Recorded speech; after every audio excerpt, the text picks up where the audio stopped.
자, 이 시간 함께 봉독할 하나님의 말씀은 고린도전서 1장 4장 1절로 5절입니다. 자, 우리 함께 한 목소리로 봉독하도록 하겠습니다. 이와 같이 누구든지 우리를 그리스도의 일꾼이요 하나님의 비밀을 맡은 관리인으로 보아야 합니다.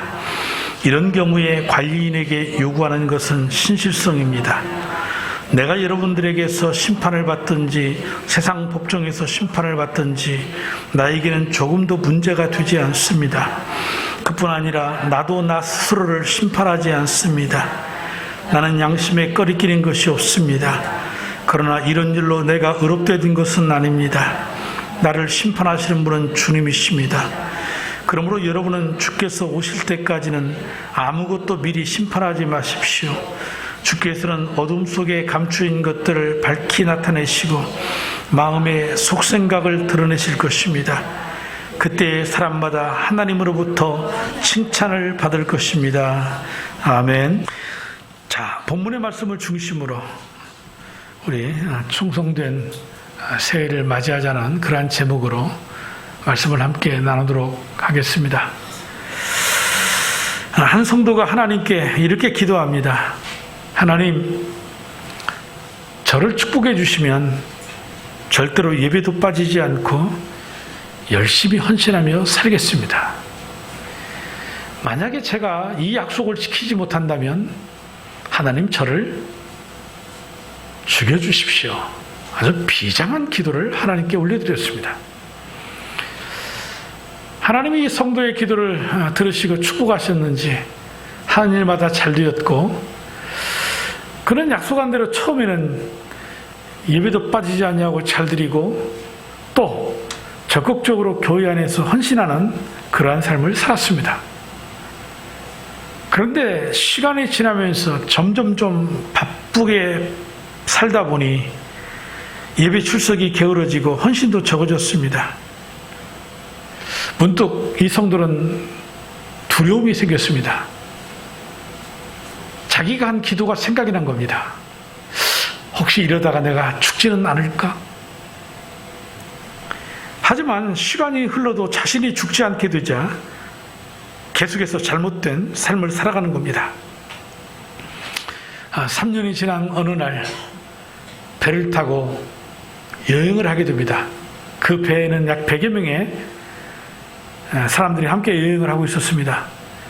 그런데 바다 한가운데 이르자 갑자기 풍랑이 일더니 이 배가 거의 침몰 직전에 이르게 된 것입니다. 그때 또다시 두려움이 밀려옵니다. 하나님 앞에 내가 그 약속 끝까지 지키지 못해서 하나님이 나를 죽이시려는가 보다, 이런 생각이 들려오는데 또 다른 속에서 이런 생각이 들더랍니다. 설마 나 하나 죽이겠다고 이 배에 타고 있는 100여 명의 사람, 무고한 사람들을 하나님이 같이 죽이겠어? 이런 생각이 들더랍니다. 그런데 또 다른 음성이 또 한 곳에서 들려옵니다. 뭐라고 들려왔을까요? 내가 너 같은 놈 100명을 모으느라고 3년이나 걸렸다. 그러시더랍니다. 여러분, 이 이야기 속에서 이 성도의 문제는 무엇입니까? 잘 먹고 잘 사는 것이 문제입니까? 아닙니다. 아니면 여행을 하고 있는 것이 문제입니까? 절대 그럴 리가 없습니다. 그러면 뭐가 문제라는 겁니까? 하나님 앞에 이렇게 하겠다 저렇게 하겠다 헌신하고 약속했던 그 언약을 버리고 하나님 앞에 끝까지 충성하는 삶을 살지 못했다라는 것이 문제이지요. 여러분, 한 해를 지나면서 혹 이 성도의 모습이 나의 모습이라고 생각하지는 않으십니까? 새해만 되면 어김없이 이렇게 하겠다 저렇게 하겠다 약속을 하지만 한 해의 마지막 자리에서 살펴보면 충성하지 못하는 것이 매우 후회스러운 것이 저와 여러분들 아니겠습니까? 혹은 내가 한다고는 했습니다. 그런데 열매가 지극히 작아서 낙심하고 열매가 없어서 실망하지는 않으셨습니까? 하지만 우리 하나님은 열매를 보시는 하나님이 아니시고 우리의 충성을 보시는 하나님이신 줄로 믿으시기를 바랍니다. 우리가 한 해의 코로나 시대를 살아오면서 느끼는 것은 그겁니다. 지금은 열매를 바라볼 때가 아니고 지금은 충성의 때이다. 신약 성경에는 충성이라는 말은 종과 주인의 관계를 전제로 합니다. 종은 주인의 소유물이죠. 그런데 어느 때에 보면 주인이 종을 살리기도 하고 어느 때에는 주인이 종을 버리기도 합니다. 그 기준이 뭘까요? 바로 충성입니다. 충성하지 않는 종은 더 이상의 가치가 없기 때문인 것입니다.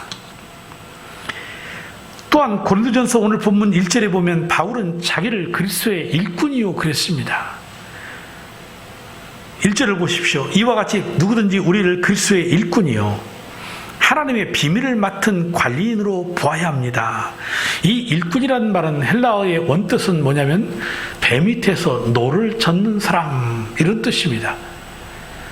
우리가 배너와 같은 그 과거의 영화를 보면 이 배가 노를 젓는 힘에 의해서 앞으로 나아가지요. 그래서 배 밑창에 1층, 2층에 각각 사람들이 노를 하나씩 잡고 울리는 그 북소리에 맞춰 선장의 명령에 따라 노를 저어라 그러면 젓는 거고, 노를 멈추어라 그러면 멈추는 겁니다.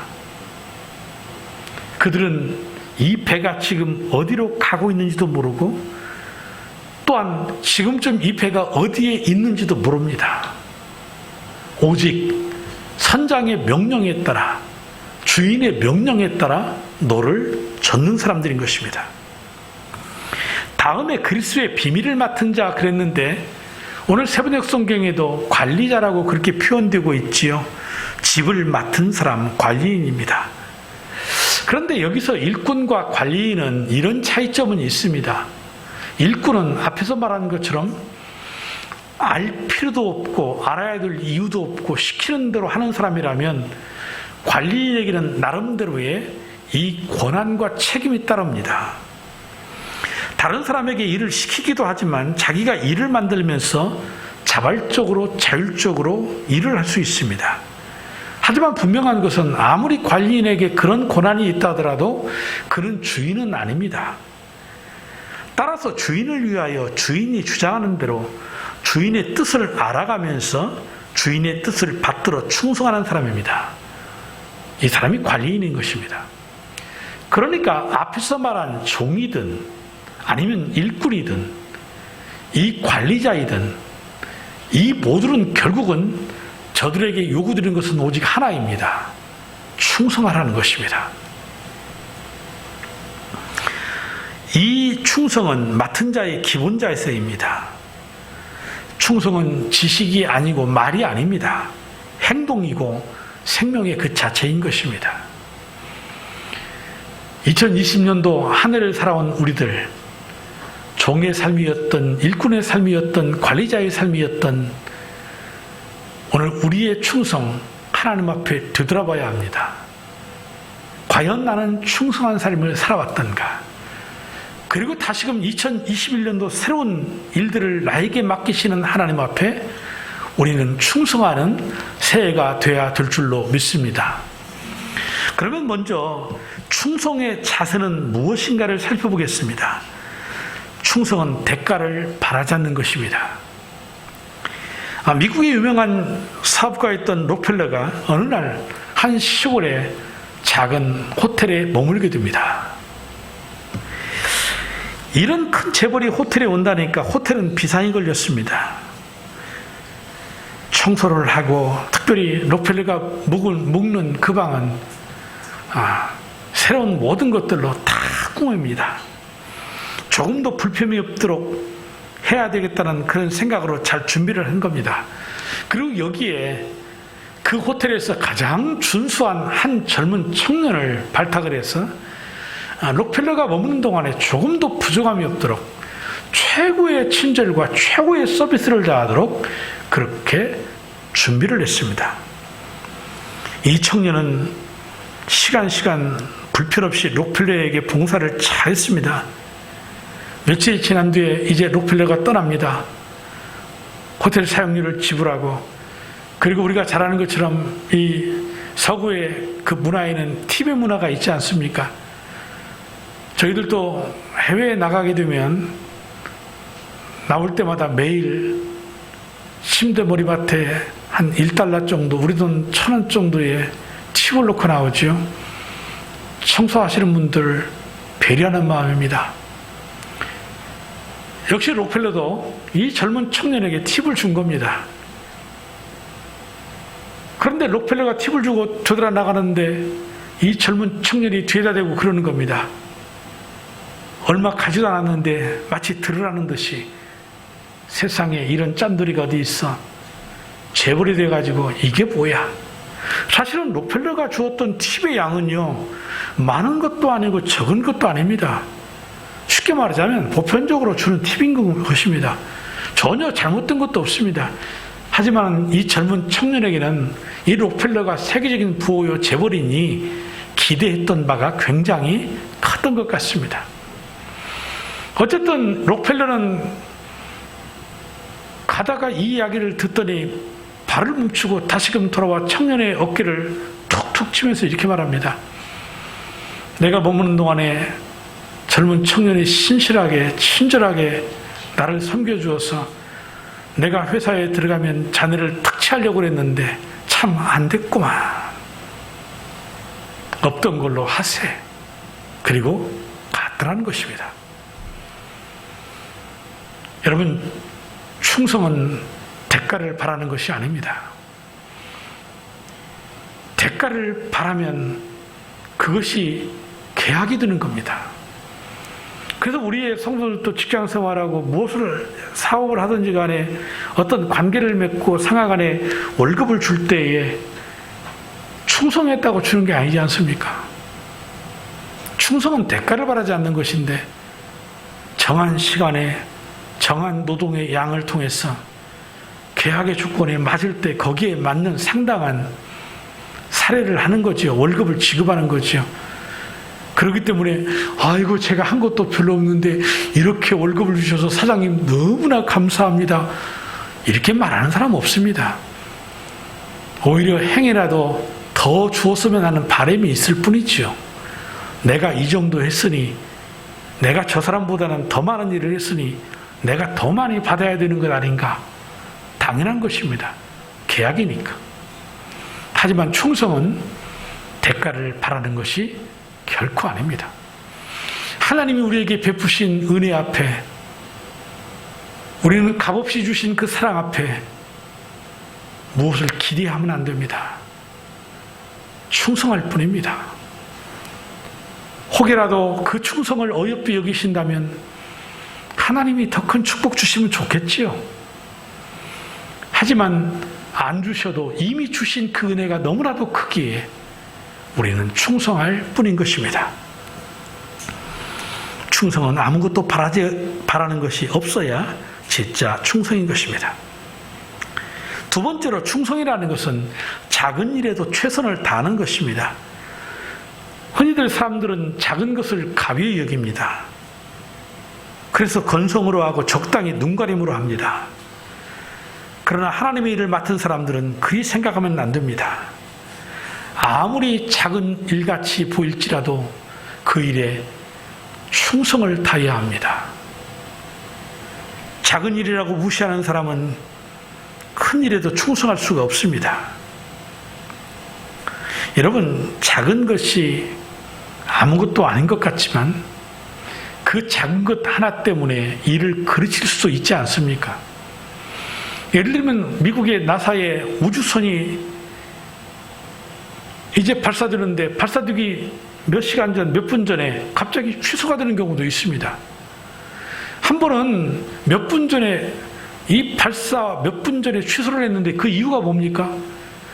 헬륨 가스를 주입하는 그 주입구에 작은 고무 바킹 하나, 그거 하나가 잘못되어서 결국은 취소가 되는 것입니다.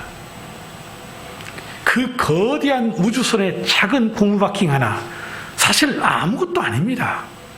작다면 너무나도 작은 것입니다. 하지만 그 작은 것 하나 때문에 그 어마어마한 큰 우주선이 날아갈 수가 없었다라는 것이지요.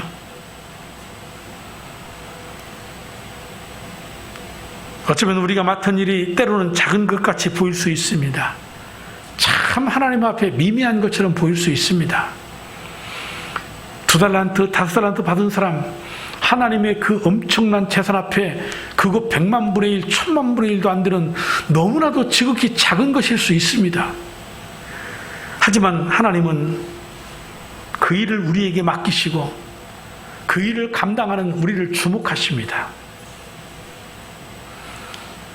그래서 그 일 가운데 작은 일일지라도 충성할 때 하나님이 뭐라고 축복하십니까? 마태복음 25장 21절에 그의 주인이 그에게 말하였다.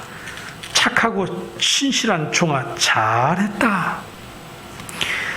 네가 적은 일에 신실하였으니 이제 내가 많은 일을 내게 맡기겠다. 와서 주인과 함께 기쁨을 누려라.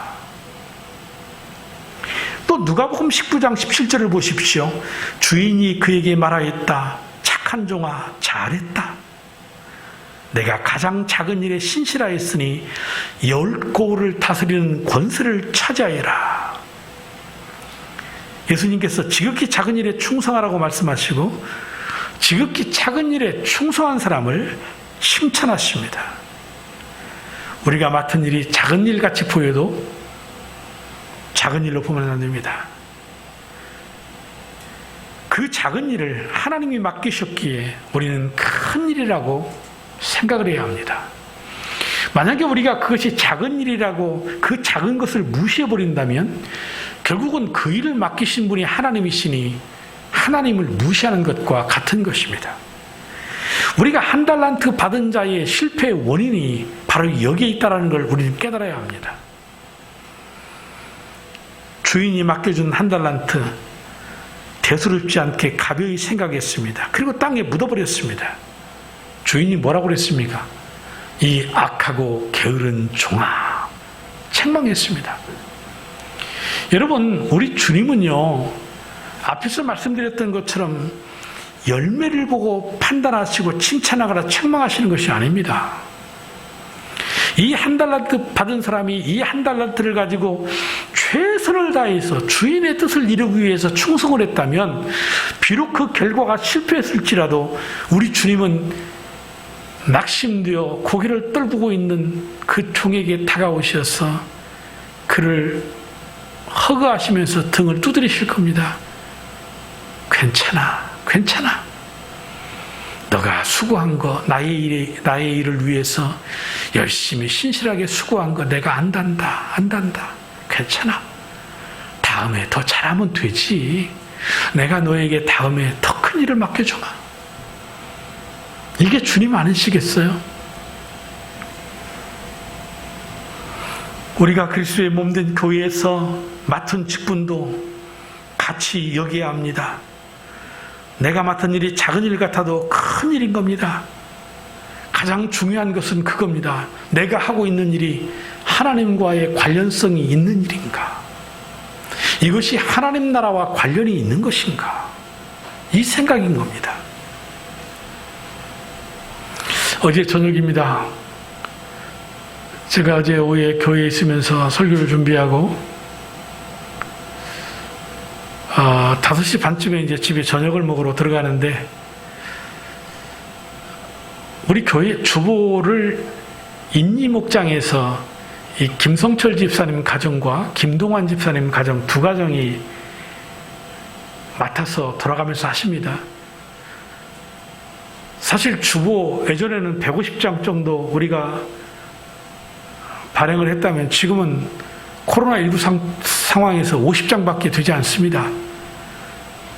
그거 어찌 보면 정말 작은 일입니다.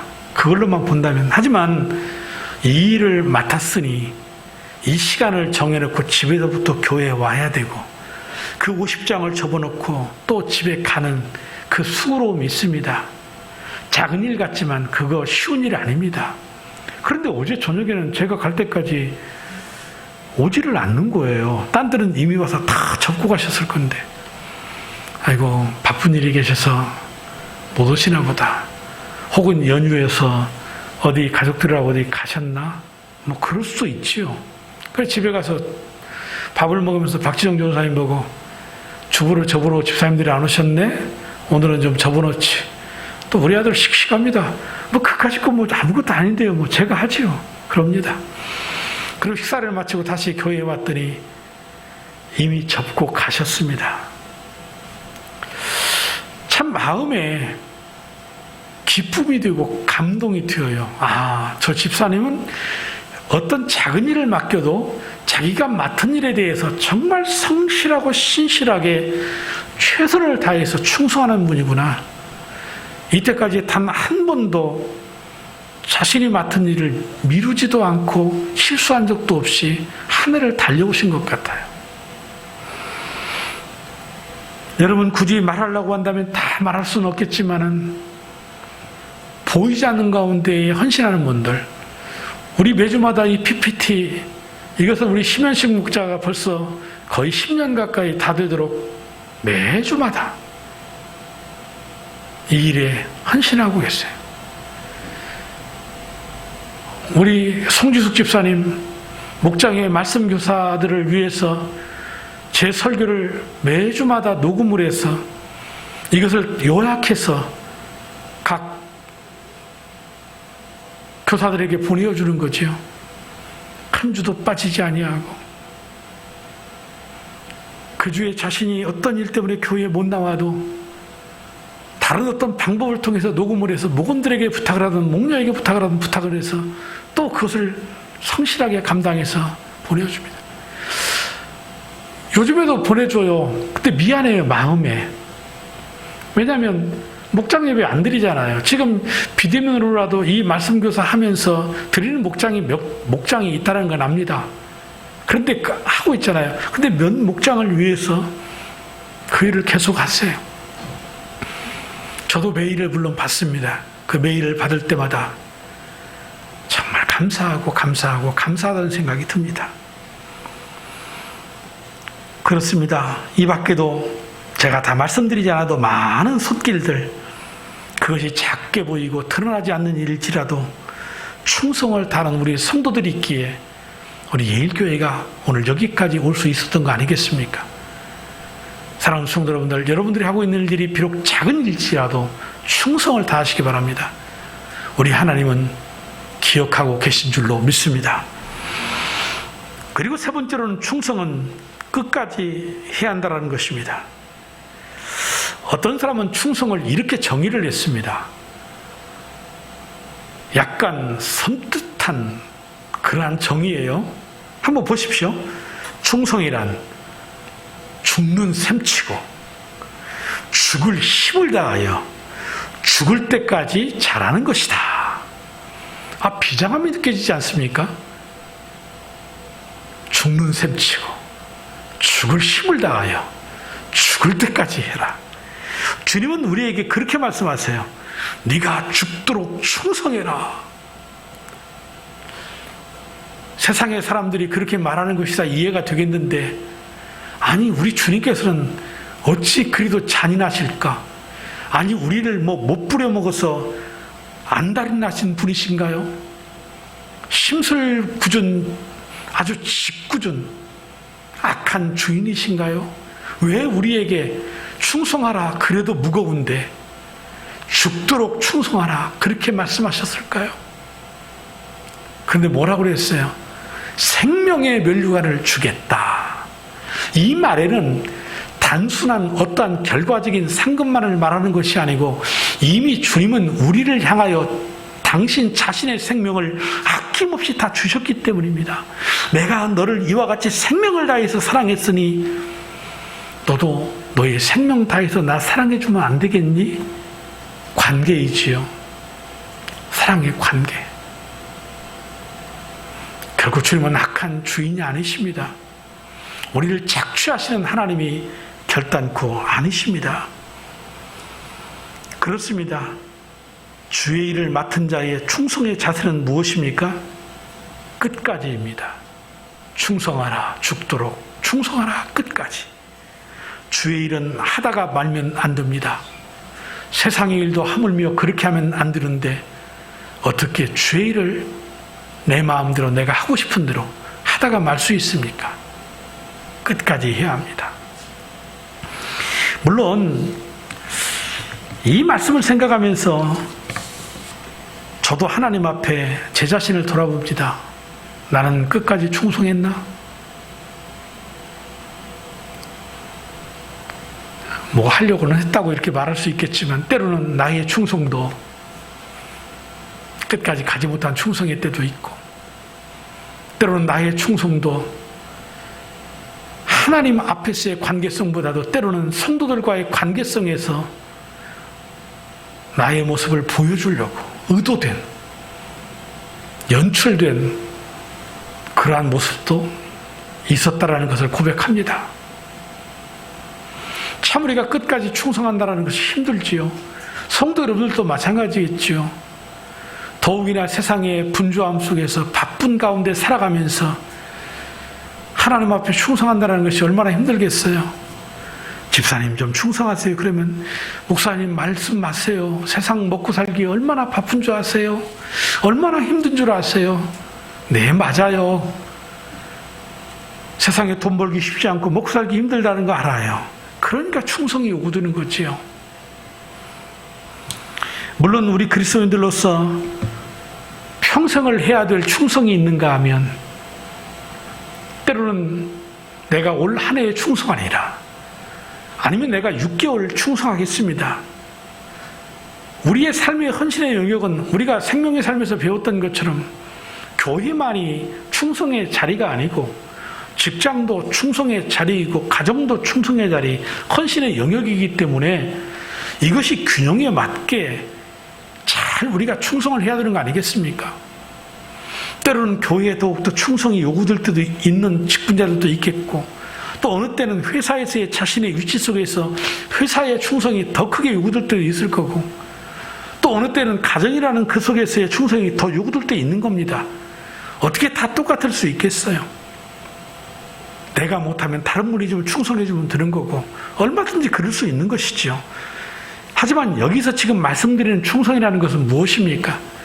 적어도 내가 하나님 앞에 이렇게 하겠다라고 하나님 앞에 약속을 했다면 아무리 힘들고 어려워도 끝까지 충성하라는 것입니다. 그것이 하나님 보실 때 충성이고 여기에 하늘의 축복이 있는 줄로 믿는 것입니다.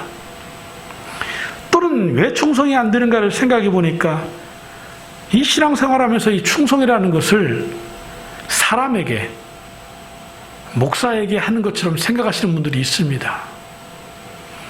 또 혹은 교회에 충성을 한다 이렇게 말하는 분도 계십니다. 그런데 지극히 추상적이지요. 도대체 목사에게 뭘 충성한다는 말입니까? 도대체 교회에 뭘 충성한다는 말입니까? 그럼 이 말을 어떻게 여러분들이 이해하고 받아들여야 되느냐면, 그 목사님이 나에게 요구하는 것이 하나님의 관계 속에서 이게 하나님 나라와 연관이 있느냐, 교회에 충성하라고 하는 그 일이, 내가 맡은 그 일이 하나님 나라와 연관이 있느냐, 하나님과 연관성이 있느냐, 없다라고 한다면 여러분 안 하셔도 됩니다. 굳이 사람에게, 목사에게 그 추상적이고 피상적인 교회라고 하는 이름 앞에 충성할 필요 없습니다. 그런데 나에게 말씀하시는 그 말씀이, 교회가 나에게 요구하는 그 일이 하나님 나라와 하나님과의 연관성이 있다면 사람을 보지 말고 교회를 보지 말고 하나님 앞에 충성하는 겁니다. 이것이 믿음의 충성인 것입니다. 이것이 안 되면 예배를 갖다가 자기 마음대로 결정해요. 자기가 드리고 싶으면 드리고, 드리지 않으면 하나님 앞에 헌금하는 문제도 마찬가지입니다. 이것을 목사에게 한다고 생각하거나 교회에게 헌금한다고 생각하면 내 마음에 안 들면 안 합니다. 하지만 하나님과 나와의 관계, 저 사람 때문이든 교회 때문이든 누구 때문이든 내가 힘들고 어려움이 있더라도 내가 하고 있는 이 신앙의 믿음의 행위가 하나님과의 관계라면 충성입니다. 그럴지라도 충성할 때 하나님이 내가 네 마음 안다, 내가 너의 그 아픔을 안다, 내가 너의 그 힘듦 속에서도 네가 하려고 하는 그 마음을 안다, 우리 주님이 인정해 주시지 않겠어요? 우리 우리 주님이 칭찬해 주시지 않겠어요? 우리 약속하신 그 하늘의 축복을 우리 하나님이 주시지 않겠어요? 그래서 성경은 고린도전서 15장 58절에 우리에게 이렇게 권고합니다. 그러므로 나의 사랑하는 형제자매 여러분, 굳게 서서 흔들리지 말고 주님의 일을 더욱 많이 하십시오. 여러분이 아는 대로 여러분의 수고가 주님 안에서 헛되지 않습니다. 사랑하는 성도 여러분, 하나님 앞에 충성하십시오. 충성하되 끝까지 충성하시기를 주님의 이름으로 축복합니다. 그러면서 오늘 본문에 우리에게 우리의 충성에 대해서 점검의 기준을 세 가지로 말합니다. 첫째가 뭐냐면 3절의 말씀입니다. 내가 여러분에게 심판을 받든지 세상 법정에서 심판을 받든지. 이 말은 누군가가 나를 판단한다는 것입니다. 그래서 첫 번째 평가의 기준이 뭐냐면 다른 사람이 과연 나를 어떻게 평가할까? 이것도 내 충성의 하나의 기준이겠죠. 물론 인간이 인간을 판단하는 것은 결코 절대적인 기준이 될 수 없습니다. 왜냐하면 바라보는 기준이 틀릴 수 있고 판단이 틀릴 수 있기 때문입니다. 하지만 다른 사람이 나를 바라보는 판단의 기준도 나의 충성, 나의 신실성을 우리가 점검해 볼 수 있는 것입니다. 여러분들이 누군가에게 찾아가서 집사님이 나를 볼 때는 내가 신실한 사람 같아요? 물론 대답해 주기 힘이 쉽지 않습니다. 뭐 신실하지 않아도 집사님만 같아도 뭐 잘하고 계시죠? 적어도 이 정도 말하면 나 별로구나 이렇게 생각이 더 틀리지 않을 거예요. 그럴 수 있어요. 나는 한다고 했지만 다른 사람이 볼 때는 아니구나. 또 3절의 마지막 절에 뭐라고 그랬습니까? 그뿐 아니라 나도 나 스스로를 심판하지 않는다. 자기가 자기 자신을 평가할 수 있는 기준도 있을 겁니다. 하지만 내가 나를 평가한다는 것도 객관적이지 못할 때가 있습니다. 그래서 잘하지 못함에도 불구하고 스스로 이렇게 자기를 칭찬하는 사람이 있습니다. 나는 신앙생활 잘하고 있어. 나같이 하면 뭐 정말 잘하는 거 아니겠어? 그런데 반전이 있습니다. 요한계시록 3장 17절을 보십시오. 너는 풍족하여 부족한 것이 조금도 없다고 하지만 실상 너는 내가 비참하고 불쌍하고 가난하고 눈이 멀고 벌거벗은 것을 알지 못한다. 이 주님이 라오디게아 교회를 향하여서 이 말씀을 하셨어요. 그들은요, 자기들이 풍족하고 자기들의 교회는 건강하고 자기들은 조금도 문제가 없는 신앙이라고 착각하고 있는 겁니다. 주님이 볼 때는 벌거벗은 임금님이에요. 심지어는 눈 멀고 벌거벗었다고 그렇게까지 표현하고 있어요. 혹 여러분 개인적으로 내 신앙 괜찮아 이렇게 생각하는 분이 있다면 마음을 낮추십시오. 교만은 패망의 선봉이요 넘어짐의 앞잡이라고 주님은 말씀하셨습니다. 그런데 또 이런 사람이 있습니다. 자기를 너무나 비하하여 낮추는 사람. 나는 아무것도 아니에요. 나는 아무것도 할 수 없어요. 내가 할 수 있는 게 뭐가 있다고요? 이 사람은 차라리 나는 괜찮아 하는 사람보다 더 위험한 사람입니다. 그래도 나는 괜찮아 하는 사람은 뭔가 하고 있으니까 자기가 그렇게 생각하는 거 아니겠어요? 근데 자기를 너무나도 비하하는 사람은요, 해답이 없어요. 하려고를 하지 않아요. 허무주의 인생을 사는 것처럼 모든 걸 자포자기하고 살아요. 이런 분들은 조금 자기를 좀 격려하세요. 좀 부족하고 연약해도 하나님은 나 같은 사람 그래도 쓰신다. 하나님이 나를 불러 쓰시면은 내가 비록 부족하지만 하나님이 쓰실 때는 능력도 주시고 힘도 주시고 내가 못하면 누구를 붙여서라도 하나님이 하게 하신다. 뭐 이런 믿음을 가지고 살아야 하나님 앞에 충성이 될 거 아닙니까? 그리고 마지막 세 번째 평가는 4절에 있습니다. 바로 하나님의 평가입니다. 나는 양심에 꺼리끼는 것이 없습니다. 그러나 이런 일로 내가 어렵게 된 것은 아닙니다. 나를 심판하시는 분은 주님이십니다. 내 인생의 결산, 내 한 해의 삶의 결산, 나를 판단하고 내 삶을 심판하시는 분은 오직 하나님 한 분밖에 없다라는 겁니다. 하나님의 판단은 완전하고 정확합니다. 실수가 없으십니다. 그때 우리는 어떤 변명도 할 수가 없습니다. 숨기려고 하고 감추려고 아무리 해도 숨길 수 없고 감출 수 없습니다. 5절을 보십시오. 그러므로 여러분은 주께서 오실 때까지는 아무것도 미리 심판하지 마십시오. 주께서는 어둠 속에 감추인 것들을 밝히 나타내시고 마음의 속생각을 드러내실 것입니다. 그때 사람마다 하나님으로부터 칭찬을 받을 것입니다. 만약에 그 이어서 더 썼다면 또한 어떤 사람은 심판을 받을 것입니다. 그랬을 겁니다. 그렇습니다. 주님은 이 땅에 오셔서 충성한 자에게 상급을 주십니다. 오늘 본문 5절에도 각 사람에게 하나님께로부터 칭찬이 있으리라 하지 않았습니까? 계시록 2장 10절에 죽도록 충성하여라. 그러면 내가 생명의 멸류관을 너에게 줄 것이다. 우리가 또 살펴봤던 마태복음 25장 21절에도 그의 주인이 그에게 말하였다. 착하고 신실한 종아, 잘했다. 내가 작은 일에 신실하였으니 이제 내가 많은 일을 내게 맡기겠다. 와서 주인과 함께 기쁨을 누려라. 우리 하나님은 충성한 자에게 상급을 주십니다. 그리고 어떤 일을 맡기실 때 여러분들이 결단코 오해를 해서는 안 됩니다. 맡길 만한 사람이니까 맡긴다고 생각하십시오. 내가 저 사람은 이쁘니까 좋은 일을 맡겨주고, 내가 저 사람은 미우니까 힘든 일을 맡겨주고, 세상엔 그럴지 모르겠어요. 그런데 목사로서 교회를 하면서 정말 굳은 일, 힘든 일은요, 누구에게 못 맡겨요. 누구에게 맡기겠어요? 내가 그래도 가장 그 일을 맡겨도 오해하지 아니하고 불평하지 아니하고 해줄 수 있는 사람,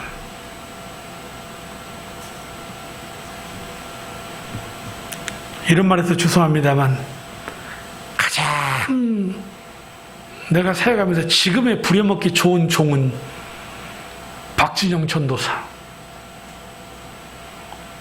저 전도사는 시험 들어도 상관없어요. 나하고는 뭐라고 해도 괜찮아요. 부려먹기 좋은 종.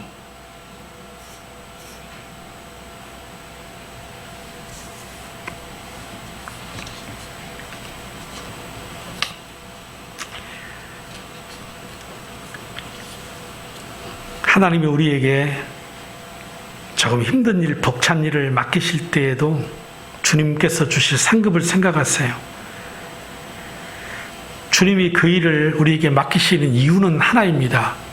우리를 칭찬해 하기 위해서입니다. 칭찬하기 위해서. 일하지 않는 사람은 무슨 칭찬을 받겠어요? 한 게 없는데. 그래서 주님이 불러서 일을 맡기세요. 때로는 버거워요. 그럴 때마다 버거우면 버거울수록 하나님의 상급이 있다는 것과 하나님의 더 큰 칭찬이 있다는 것을 깨달아야 하는 것입니다. 그래야만이 충성할 수 있는 것입니다.